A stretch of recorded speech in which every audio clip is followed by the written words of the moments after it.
Hello everybody, and this video is on double rook endgames. And in these positions, it may look very even, but in this kind of endgame, there's one thing above all else which is hugely important, and that is the initiative, the attack. In a double rook endgame, the side who has the attack will almost always win if the material is otherwise even. So in this position with white to move, white wants to do several things. One is gain the attack, two is keep a good coordination between the two rooks, and three is do a thematic move, which is place a rook on the 7th rank, rook d7. So the main way white is going to win this is by taking black's pawns, winning a few pawns.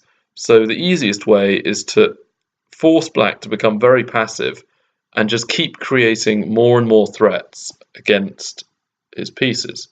So here, rook a c8 and rook 1 to d4. Now the point of this move is that you've still got both rooks coordinated very well, but the rook on d1 isn't fulfilling its potential. What you could do is now put it onto d1 or d4 or to d3, and just shuffle along the 4th rank and just keep attacking black's pawns. And the more black has to move them and defend them, the better white's chances of winning the pawns are, because they're in their perfect formation here, all side by side. So black's best chance might be rook f to e8. And now a move like king f1 would just stop all counterplay in its tracks. But in this game played about 6 years ago that I had in a rapid game, I didn't do that. I played rook f4 to attack the now weakened f7 pawn. And that way I could take with the f rook, so I put both rooks on the 7th, which is fantastic. If you have one rook on the 7th, try and get two of them there. So f6, and now just shuffle along one square to g4. So now black has to move that g7 pawn. There's no other option here. g5. And here, perhaps king f1 is better again, but instead I played rook c4. So the rook on c4 is doing two very important things. Attacking the c7 pawn, it's great. Also, it's defending our own c2 pawn. So if black were to play rook e2, then I could just simply chase it away with king f1 and not worry about black's counterplay. Instead, rook e1 check, king h2, and rook e2. So black is trying to create some threats and gain counterplay with putting his rook on the 7th. And at the time, I think I'd just started learning about endgame theory, and beforehand I would have just taken on c7. But here I chose a different move, which I think is much stronger. King g3. So I'm defending the f2 pawn, and black still can't defend c7. So why should I take it this early? I may as well protect everything I have, whilst making sure black still can't protect what he has. h5, and now I take. Again, perhaps king f3 might have been slightly stronger, just chasing the rook away from the 7th rank. But this move is still very strong. After rook takes and rook takes, I feel I've got a very good position here.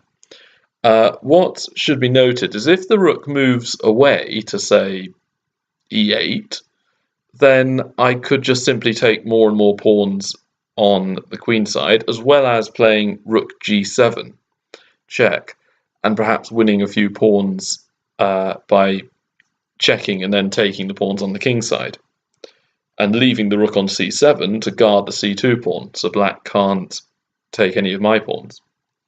So takes,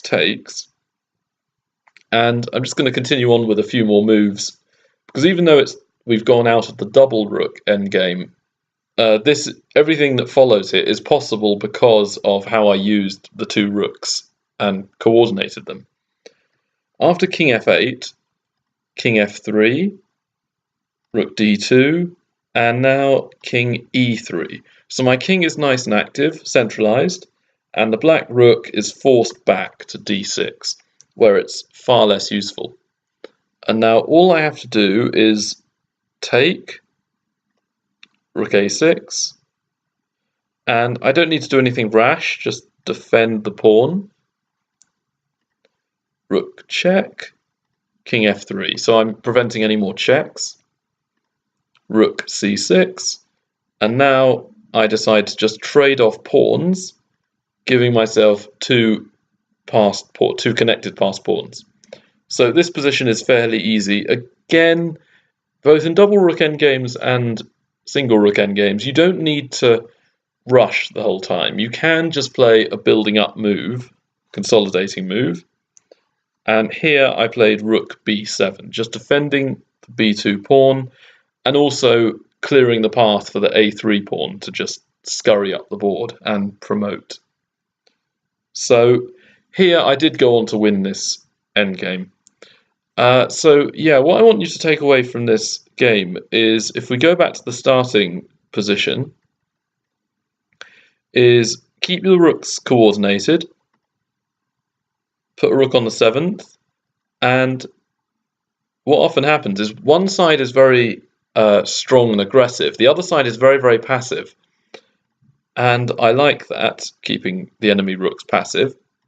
So then go along and keep attacking with your rooks. Just keep attacking the pawns, usually, or threatening checkmates, that's also useful.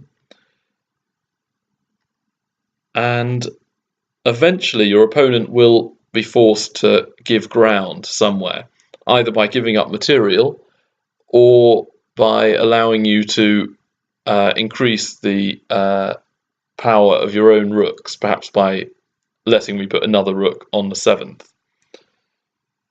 And then after that, it's just a simple process of making sure they don't have any counterplay. So if I'd have taken the pawns off here, black would have played rook takes f2 and perhaps gained counterplay against my other rook.